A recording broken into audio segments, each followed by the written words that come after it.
But one would think that the CBN will also be sensitive to some of the difficulties that businesses are going through. Yeah, it has to, find a balance between shutting off those who are making a kill from round-tripping the dollars which it is subsidizing into the economy, and those who genuinely need this money to ensure that their businesses stay afloat.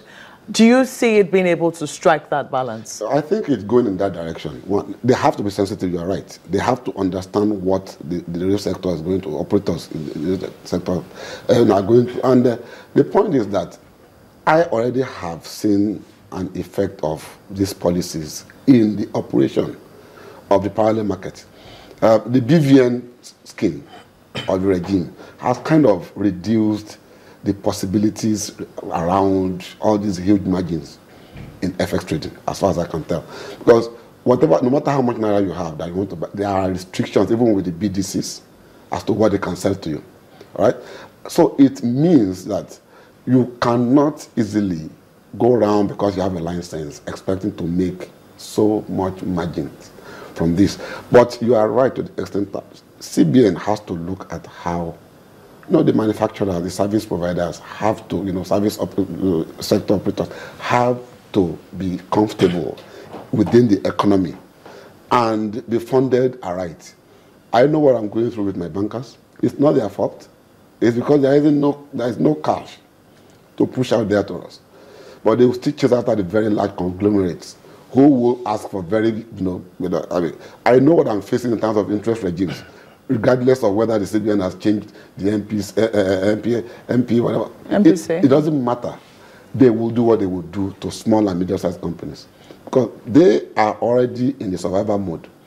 I do not think they will report those humongous profits that we have been seeing over the past, past few years, and that will affect a lot of things. I expect that they will now push out a lot more staff to go and chase after liquidity. I told my staff that expect your cousins, your brothers, your sisters to come to you and ask you to save your salary. It is going to be very tough. So you won't have them. You can't recover money that you have borrowed me supposedly for over 4 years, 5 years, and ask me to bring it back because CBN has done what it's done. So it's going to get a bit tougher and tougher. So for the discerning businessman, look to what you can do outside that, outside the systems, to be able to reflate your own business as well. And that's what we have done. But the CBN has to listen to, the operators, they have to listen to those of us that are going through here. They have to listen to you, analysts, and they be sure that if they don't do it for us, we will have to find a way to do it for ourselves because we can't afford to fail. If you talk about all of this, which is not too good a picture we've painted, and even though we still have high hopes out there, and you put that side by side with the JP Morgan's removal of Nigeria from the GBI-EM, would you put a blame on such outcome? Well, the information content of a JP Morgan decision, that the information content to either the foreign investor or the local investor is quite huge. Fortunately, the immediate response of the market to it, at least on the bourse, has not been, in the same direction that one will have, expected. The market has kind of gained. It's not been totally, a good season for all of us listed on the stock exchange, but the market has not reacted to that as such. But the Nigerian bourse is not one that reacts to whether historical or live or information in any manner. Anyways, it doesn't matter what we throw at it. It does what it does. So in the long term, in 6 months, my hopes are that things are reversed enough for these, rating agencies to have a rethink about what they do with the Nigerian, bond market. And if that doesn't happen, then it goes. I think it will get worse. Even though the Nigerian stock market, has not reacted the way one would have expected, I think it is because the market does not react much in any way. Anyway, no matter what you throw at it, it doesn't react to information as such. Is that normal? It's not. I complained about this when my stock trades at 50 kobo. Now we all know that it is not a 50 kobo stock. We've been profitable every year for the past 7, 8.